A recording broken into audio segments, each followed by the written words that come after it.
नमस्कार, आपका मेरे चैनल में स्वागत है। आज मैं आपको सुनाने जा रही हूँ सोमवती अमावस्या की कहानी। एक साहूकार था। साहूकार के 7 बेटे और 7 बहुएं थीं। साथ ही साहूकार की एक बेटी भी थी।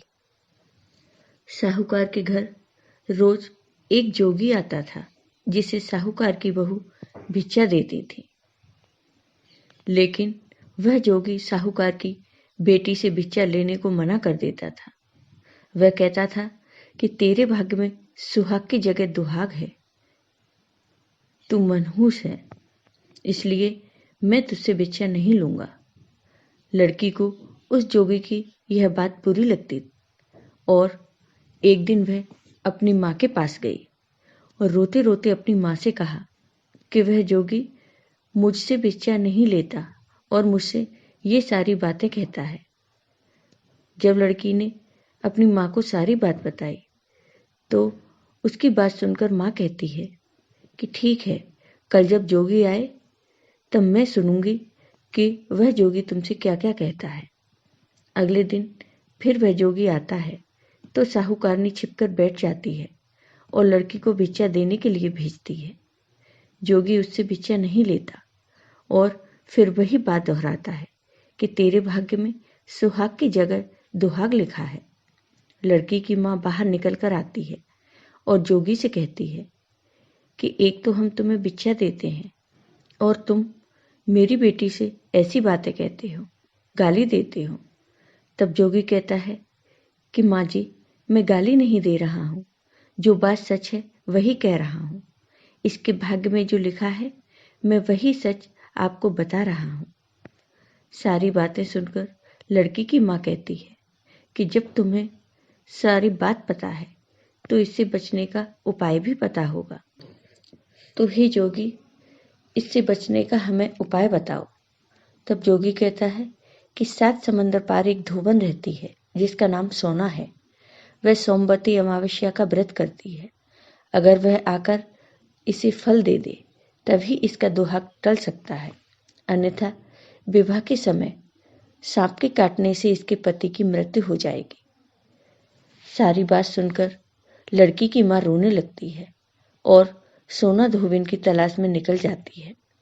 चलते चलते रास्ते में तेज धूप पड़ रही थी, जिससे बचने के लिए वह एक पीपल के वृक्ष के नीचे बैठ जाती है। उसी वृक्ष पर एक गरुड़ के बच्चे अपने घोंसले में थे।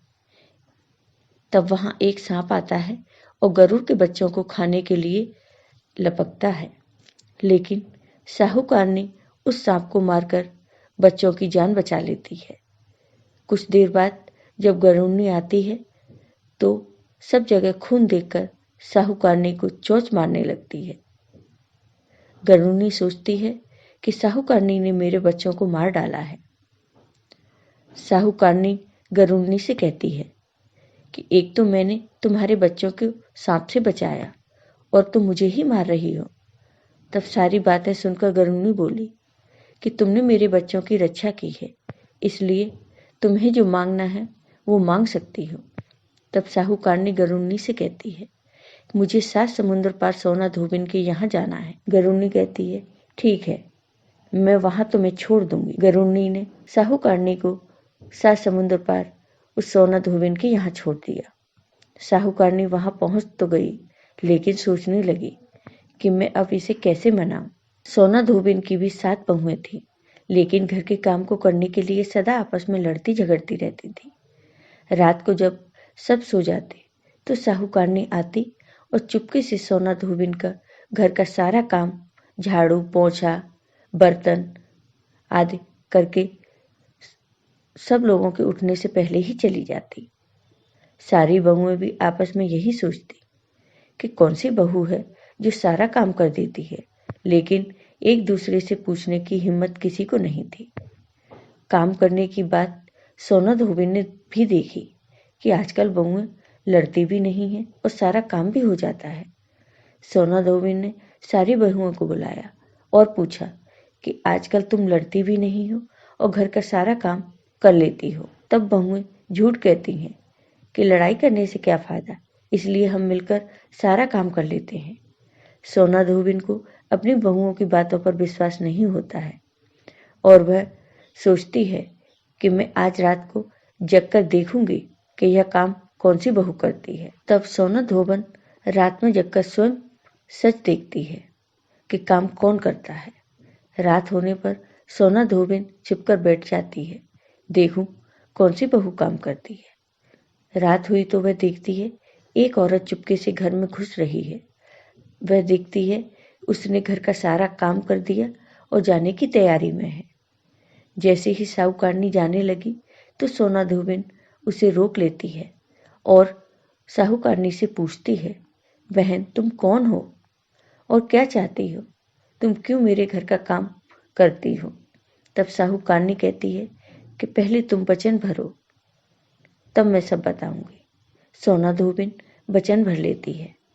तब साहूकारनी सारी बात सोना धोबिन को बताती है कि मेरी बेटी के भाग्य में सुहाग की जगह दुहाग लिखा है, लेकिन तुम सोमवती अमावस्या करती हो तो मेरे साथ चलकर उसे सुहाग दे दो। सोना धोबिन वचन से बंधी थी तो वह साहूकारनी के साथ चलने को तैयार हो जाती है, लेकिन जाते समय सोना धोबिन अपने बेटे व बहुओं से कह जाती है कि मैं इस औरत के साथ इसकी बेटी को सुहाग देने जा रही हूँ, लेकिन अगर पीछे से तुम्हारे पिताजी मर जाएं तो उन्हें तेल के कूपे में डालकर रख देना। सोना धोबिन साहूकारनी के घर पहुंच जाती है। साहूकारनी अपनी बेटी का विवाह करती है तो 7 फेरों के समय सोना धोबिन कच्चा करवा, दूध तथा तार लेकर बैठ जाती है। कुछ समय बाद वहां सांप आता है और दूल्हे को ढसने की कोशिश करता है तो सोना धोबिन ने करवा आगे कर तार से सांप को बांध दिया और सांप मर जाता है। अब सोना धोबिन ने लड़की को सुहाग दिया और कहा कि जितनी अमावस्याएं मैंने की हैं उन सभी का फल साहूकार की इस लड़की को मिल जाए। अब आगे जो अमावस्याएं मैं करूंगी उनका फल मेरे पति व बेटे को मिले। सभी लोग सोमवती अमावस्या की जय जयकार करने लगे। सोना धोबिन अपने घर वापस जाने को तैयार हुई तो साहूकारनी ने कहा कि तुमने मेरे जमाई को जीवन दान दिया है, इसलिए तुम जो चाहो मुझसे मांग लो। तब सोना धोबिन कहती है कि नहीं बहन, मुझे कुछ नहीं चाहिए, और सोना धोबिन वहां से चली जाती है। रास्ते में चलते हुए फिर से सोमवती अमावस्या आ जाती है। तब सोना धोबिन ने पीपल के पेड़ के नीचे बैठकर कहानी कही, व्रत रखा और पीपल के पेड़ की 108 बार परिक्रमा की। पीपल के पेड़ की पूजा के बाद सोना धोबिन अपने घर जाती है तो घर जाकर वह देखती है कि उसका पति मरा पड़ा है। अब रास्ते में जो सोमवती अमावस्या उसने की थी उसका फल अपने पति को दे देती है, जिसके प्रभाव से सोना धोबिन के पति जीवित हो जाता है। तब सब कहने लगते हैं कि तुमने ऐसा क्या किया जो तुम्हारा पति जिंदा हो गया। तब सोना धोबिन बताती है कि मैंने तो कुछ नहीं किया, बस रास्ते में सोमवती अमावस्या आ गई थी जिसका मैंने व्रत किया, कहानी कही और पीपल के वृक्ष की 108 बार परिक्रमा की। सोना धोबिन की सारी बात सुनकर सभी लोगों को बड़ा आश्चर्य हुआ।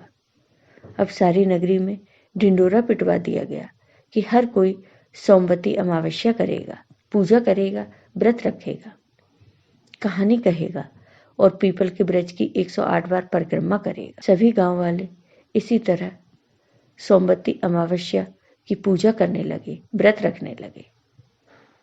तो हे सोमवती अमावस्या, जैसा आपने साहूकार की बेटी को सुहाग दिया वैसे ही सभी सुहागिनों को सुहाग देना। आपको ये वीडियो पसंद आया हो तो लाइक कीजिए, शेयर कीजिए और मेरे चैनल को सब्सक्राइब कीजिए। साथ ही बेल आइकॉन पर क्लिक जरूर कीजिए जिससे हमारे वीडियो के नोटिफिकेशन आपको मिलते रहे। धन्यवाद।